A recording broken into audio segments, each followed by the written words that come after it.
Halo anak-anak, pada kesempatan kali ini kalian akan belajar mengenai sistem ekskresi pada manusia, bagaimana proses pembentukan urin di dalam ginjal, proses pertukaran gas dalam paru-paru, dan yang lain sebagainya. Mari kita mulai. Kita mulai dari pendahuluan. Nah, di bagian pendahuluan ini terdapat simulasi dari sistem ekskresi. Nah, menurut kalian, apa yang sedang dilakukan orang tersebut? Coba kalian pikirkan lalu jawab.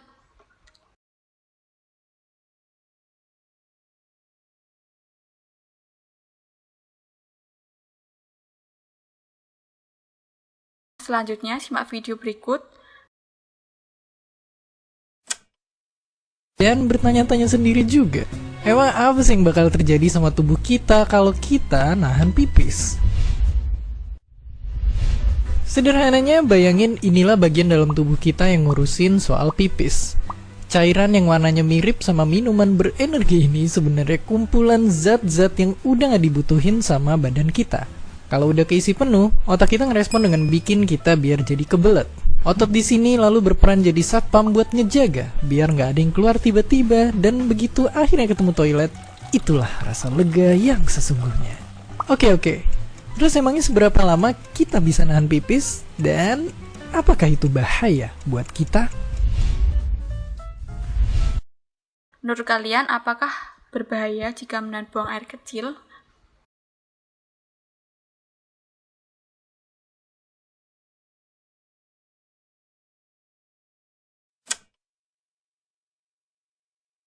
Nah, sekarang apa yang dimaksud dengan sistem ekskresi? Coba kalian pikirkan.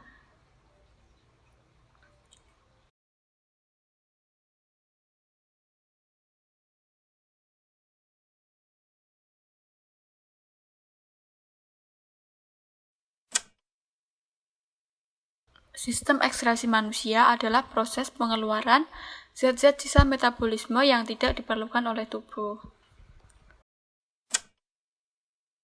Zat yang dibuang melalui sistem ekskresi yaitu ada 4. Yang pertama air, yang kedua garam-garam mineral, yang ketiga sisa metabolisme karbohidrat dan lemak berupa air dan CO2, dan yang terakhir yaitu sisa metabolisme protein berupa nitrogen dalam bentuk urea, asam urat, atau amonia.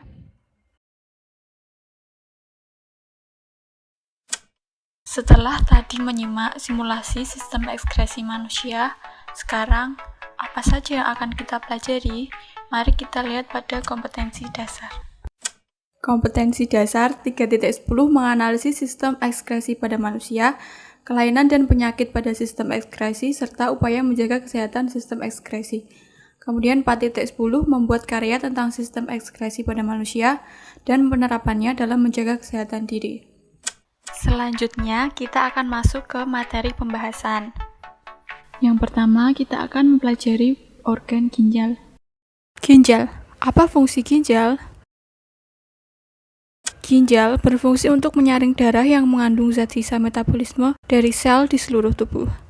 Darah dalam ginjal masuk melalui pembuluh aorta dan keluar melalui pembuluh vena cava.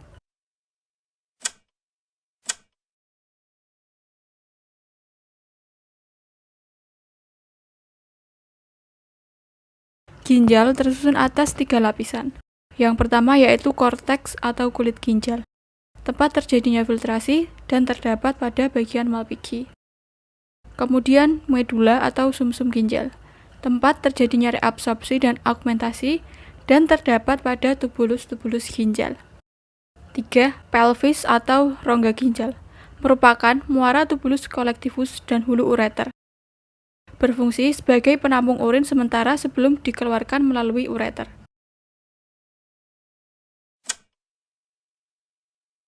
Ginjal tersusun atas satuan unit fungsional yang disebut dengan nefron. Nefron tersusun atas 2 bagian yaitu nefron epitel dan nefron vaskuler. Nefron epitel terdiri dari kapsula Bowman, tubulus contortus proximal, lengkung Henle, tubulus contortus distal, dan tubulus collectivus. Kemudian yang kedua nefron vaskuler, terdiri dari arterial afferent, arterial efferent, glomerulus, dan kapilar peritubular. Struktur nefron. Struktur nefron terdiri atas dua bagian, yaitu glomerulus dan kapsula Bowman. Glomerulus berfungsi sebagai tempat penyaringan air, garam, asam amino, glukosa, dan urea. Kemudian hasil dari penyaringan ini dialirkan ke kapsula Bowman. Hasil dari proses filtrasi adalah urin primer yang mengandung air, gula, asam amino, garam atau ion anorganik, dan urea.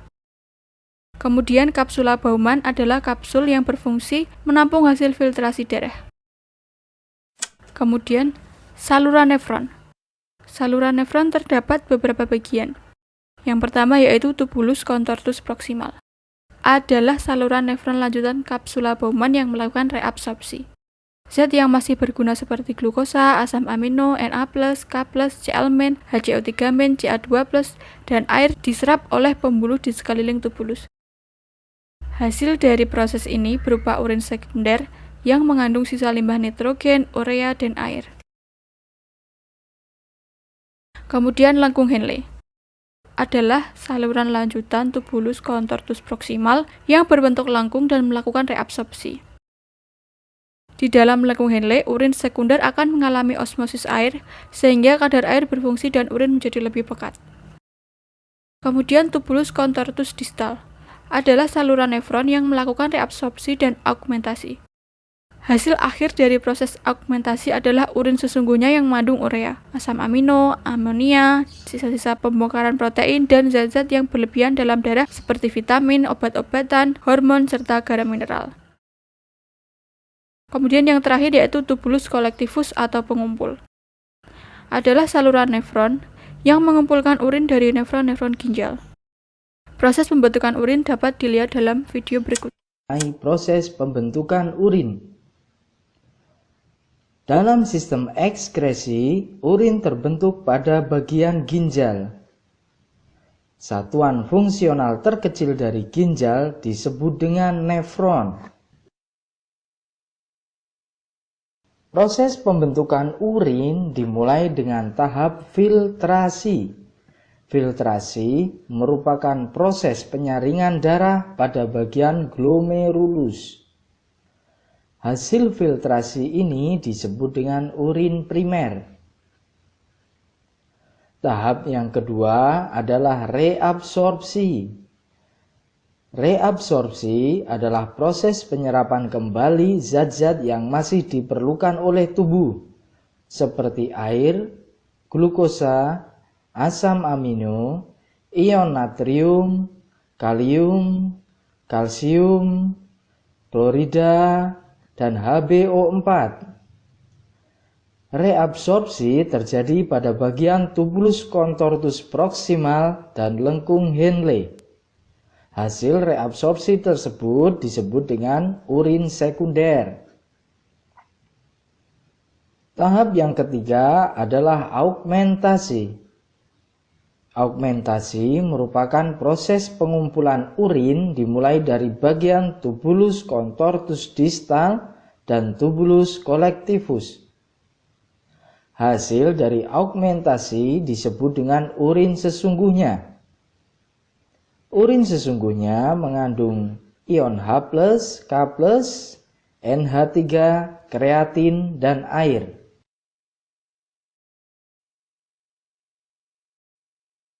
Setelah kita mempelajari materi organ ginjal dan menyimak video tadi, selanjutnya coba kalian jawab pertanyaan berikut.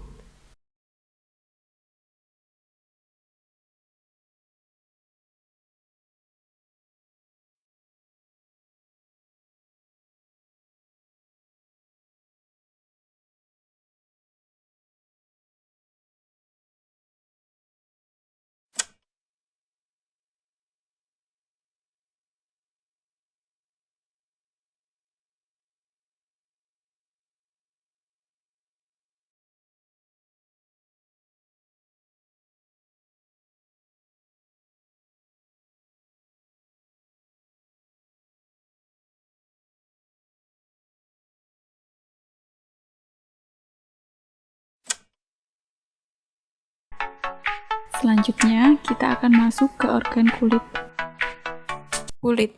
Kulit adalah organ tubuh yang memiliki peran dalam pembentukan keringat. Kelenjar keringat sendiri terdapat pada lapisan dermis. Kulit berfungsi untuk melindungi jaringan di bawahnya dari kerusakan fisik karena gesekan, penyinaran, berbagai jenis kuman dan zat kimia berbahaya. Kemudian mengurangi kehilangan air dalam tubuh, mengatur suhu tubuh, dan menerima rangsangan dari luar. Komposisi dari keringat adalah air, garam mineral terutama NaCl, urea, minyak, asam, dan sisa metabolisme sel. Enzim yang berperan dalam pengeluaran keringat adalah enzim bradikinin. Berapa lapisan yang terdapat pada kulit? Yang pertama yaitu lapisan epidermis. Epidermis merupakan lapisan kulit paling luar yang tersusun atas sel-sel epitel yang mengalami keratinisasi. Tidak terdapat pembuluh darah dan serabut saraf. Terdapat beberapa lapisan yaitu stratum corneum dan stratum granulosum. Stratum corneum merupakan lapisan kulit mati dan selalu mengelupas. Stratum granulosum merupakan lapisan yang mengandung pigmen melanin. Di bawah stratum granulosum terdapat lapisan stratum germinativum yang selalu membentuk sel baru, menggantikan sel-sel kulit yang terkelupas. Lapisan dermis. Lapisan dermis terletak di bagian bawah lapisan epidermis. Terdapat otot penggerak rambut, pembuluh darah, pembuluh limfa, saraf, kelenjar minyak atau glandula sebasea, dan kelenjar keringat atau glandula sudorifera. Bagaimanakah keringat dapat terbentuk? Nah, prosesnya bisa kalian lihat pada video berikut ini. Kulit merupakan lapisan terluar tubuh sebagai pelindung tubuh. Selain itu, kulit juga berfungsi sebagai alat ekskresi, terutama mengeluarkan limbah metabolisme berupa garam-garam, terutama garam dapur, dan sedikit urea melalui keringat. Proses pengeluaran keringat diatur oleh hipotalamus atau otak. Hipotalamus menghasilkan enzim bradikinin yang bekerja mempengaruhi kegiatan kelenjar keringat. Hipotalamus mendapat rangsangan, misalnya berupa perubahan suhu pada pembuluh darah. Kemudian rangsangan ini diteruskan oleh saraf simpatetik ke kelenjar keringat. Selanjutnya, kelenjar keringat akan menyerap air garam dan sedikit urea dari kapiler darah, dan kemudian mengirimnya ke permukaan kulit dalam bentuk keringat.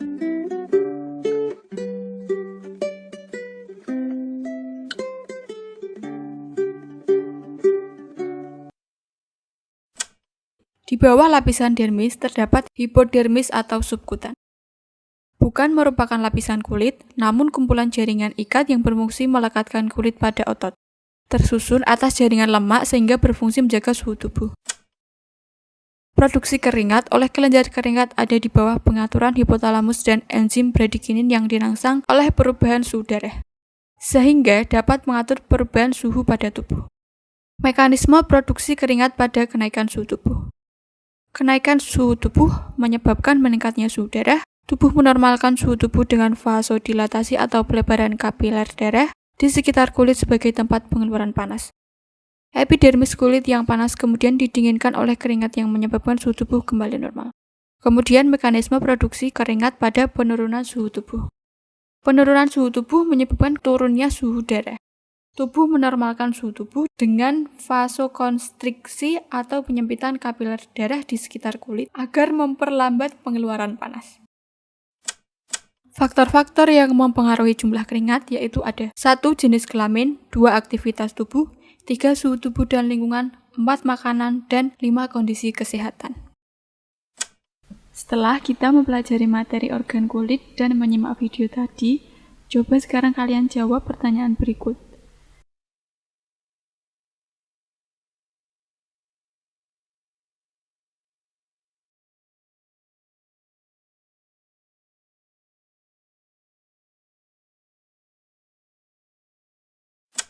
Setelah itu, kita akan masuk ke organ paru-paru. Paru-paru. Paru-paru termasuk organ ekskresi karena paru mengeluarkan zat sisa metabolisme yang sudah tidak dibutuhkan lagi oleh tubuh, yaitu berupa CO2 atau karbon dioksida serta uap air. Bagaimana proses pertukaran gas yang terjadi di dalam paru-paru?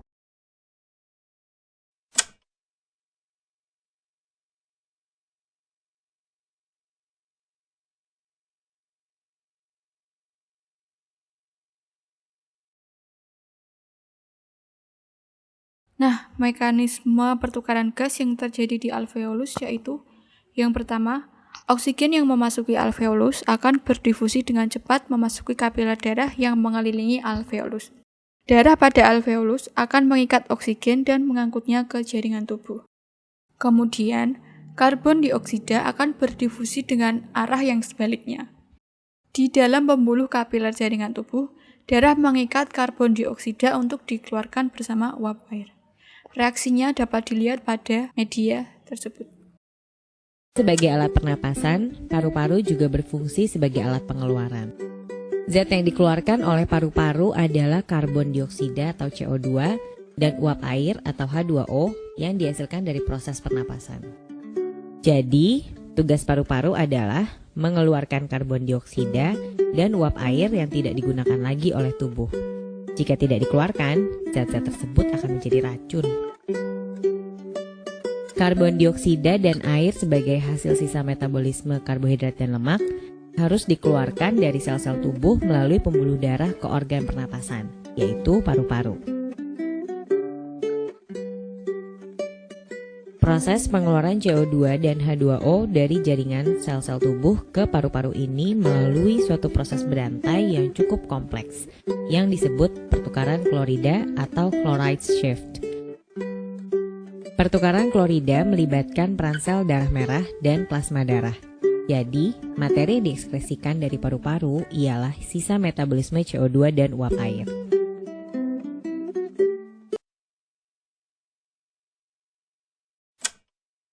Setelah kita mempelajari materi organ paru-paru dan menyimak video tadi, coba sekarang kalian jawab pertanyaan berikut.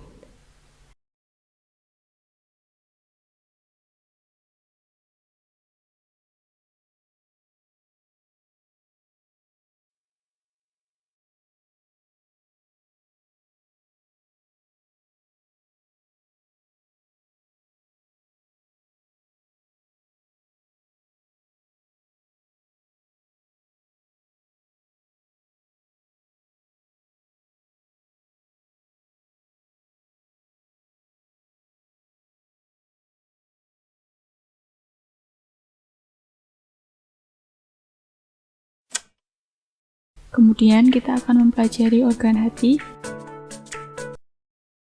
Hati. Hati merupakan sistem ekskresi yang mengekskresikan zat warna empedu yang disebut bilirubin, dan juga berfungsi mengubah amonia atau NH3 yang berbahaya jika berada dalam tubuh menjadi urea zat yang lebih aman. Amonia itu sendiri dihasilkan dari proses metabolisme asam amino. Urea dari dalam hati dikeluarkan dan diangkut oleh darah menuju ginjal dan dikeluarkan bersama urin. Bagaimana proses pemecahan sel darah merah di dalam hati? Kalian dapat melihat pada video berikut ini. Nah, struktur dari hati ini terdiri dari dua lobus, ya, yaitu ada lobus kanan dan ada lobus kiri, di mana lobus kanan ini dia ukurannya ini lebih besar ya daripada lobus bagian kiri. Nah, ini ada penampang hati bagian depan dan hati bagian belakang. Nah, selain itu, di dalam hati terdapat pembuluh darah, yaitu arteri hepatika yang berfungsi untuk membawa darah segar. Lalu ada vena porta hepatika yang berfungsi untuk membawa darah dari usus. Selain itu, ada juga ini nih, yang hijau. Kira-kira apa ya? Nah, tepat sekali. Ini adalah kantung empedu yang berfungsi untuk menampung zat empedu. Nah, di dalam empedu inilah hasil dari ekskresi dari hati ya, yang nantinya kantung empedu ini bisa untuk mewarnai feses dan urin kita. Nah, selanjutnya, nih fungsi utama dari hati adalah sebagai tempat perombakan sel darah merah yang sudah tua. Ya. Nah, sekarang kita lihat deh, biar lebih gampang ya. Nah, jadi gini ya. Hemoglobin yang sebelumnya berada di darah ya, jadi di eritrosit, nanti eritrosit ini akan melepaskan bin atau Hb. Nah, Hb ini nanti akan dipecah menjadi 3 zat, yaitu ada zat hemin, zat besi, dan globin. Nah, kita lihat di sini. Hemin ini nanti akan diubah menjadi bilirubin. Bilirubin ini akan dioksidasi menjadi urobilin, sehingga urobilin ini digunakan untuk mewarnai feses dan urin kita. Nah, makanya warna urin dan feses kita berwarna khas ya. Nah, terus ada juga biliverdin. Nah, biliverdin ini merupakan atau nantinya akan menjadi zat warna empedu yang nantinya akan disalurkan ke kantung empedu. Nah, lalu di sini ada zat besi atau Fe. Nah, jadi makanan yang kalian makan yang mengandung zat besi, contohnya apa?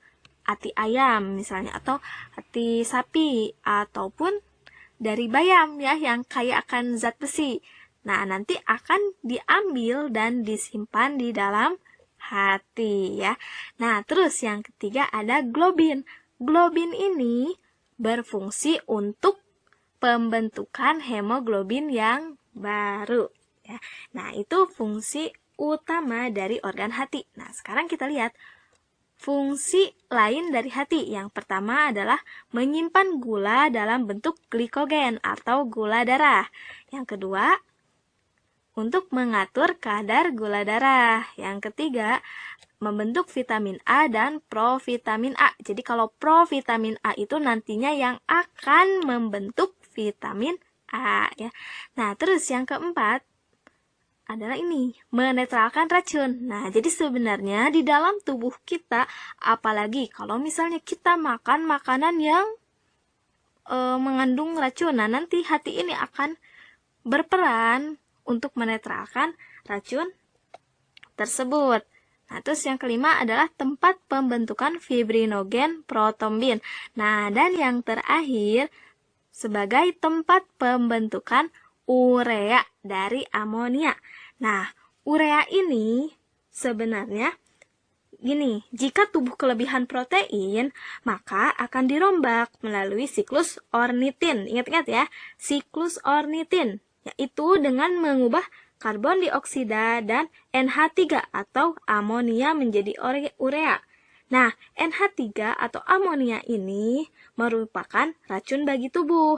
Makanya hati ini langsung menetralisir amonia ini atau mengubah amonia ini menjadi urea agar tidak menjadi racun dalam tubuh kita ya. Setelah kita mempelajari materi organ hati dan menyimak video tadi, coba sekarang kalian jawab pertanyaan berikut.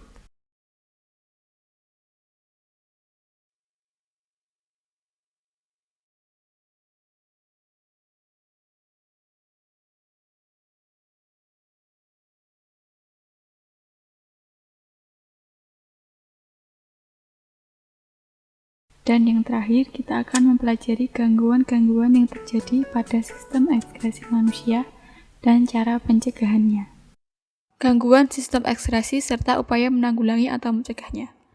Nah, pada organ sistem ekskresi manusia itu terdapat gangguan-gangguan yang dapat terjadi pada organ tersebut.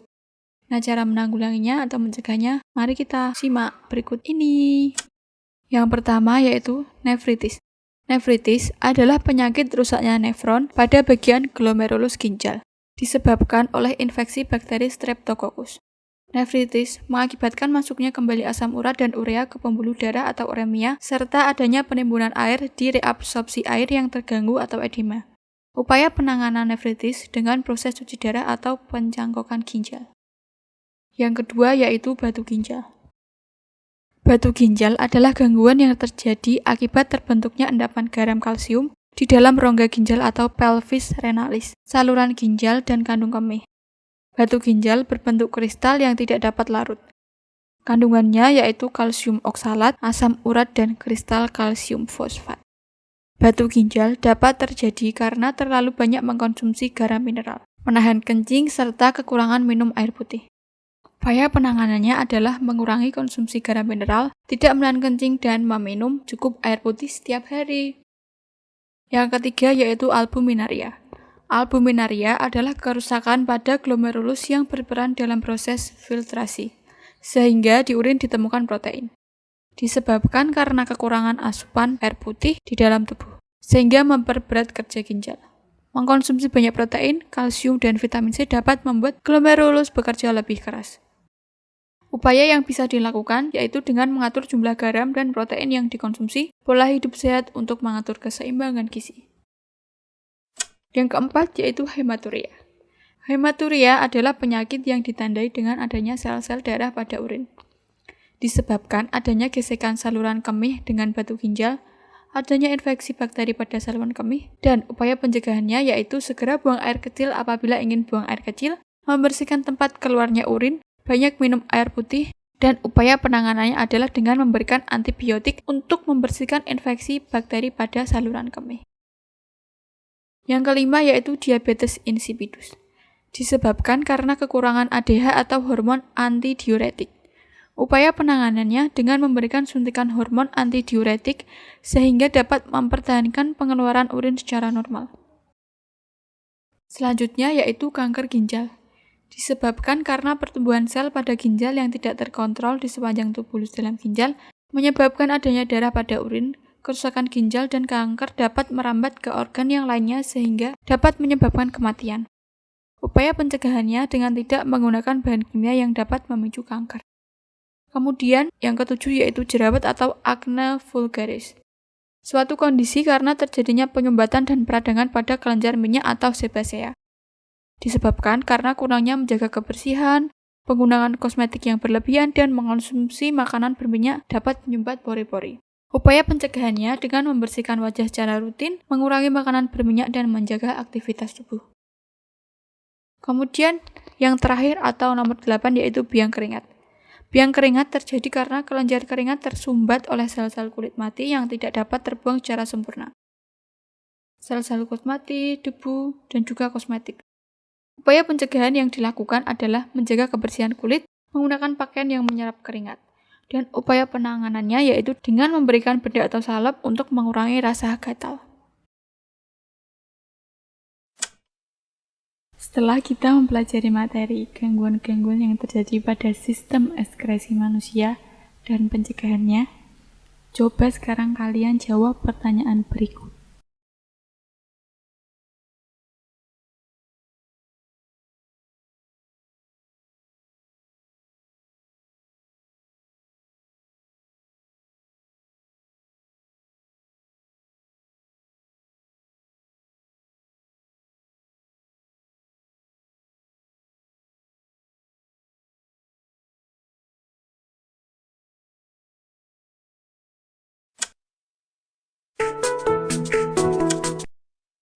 Nah, selanjutnya kita akan masuk ke soal evaluasi. Nanti kalian jawab soal-soal tersebut di selembar kertas ya.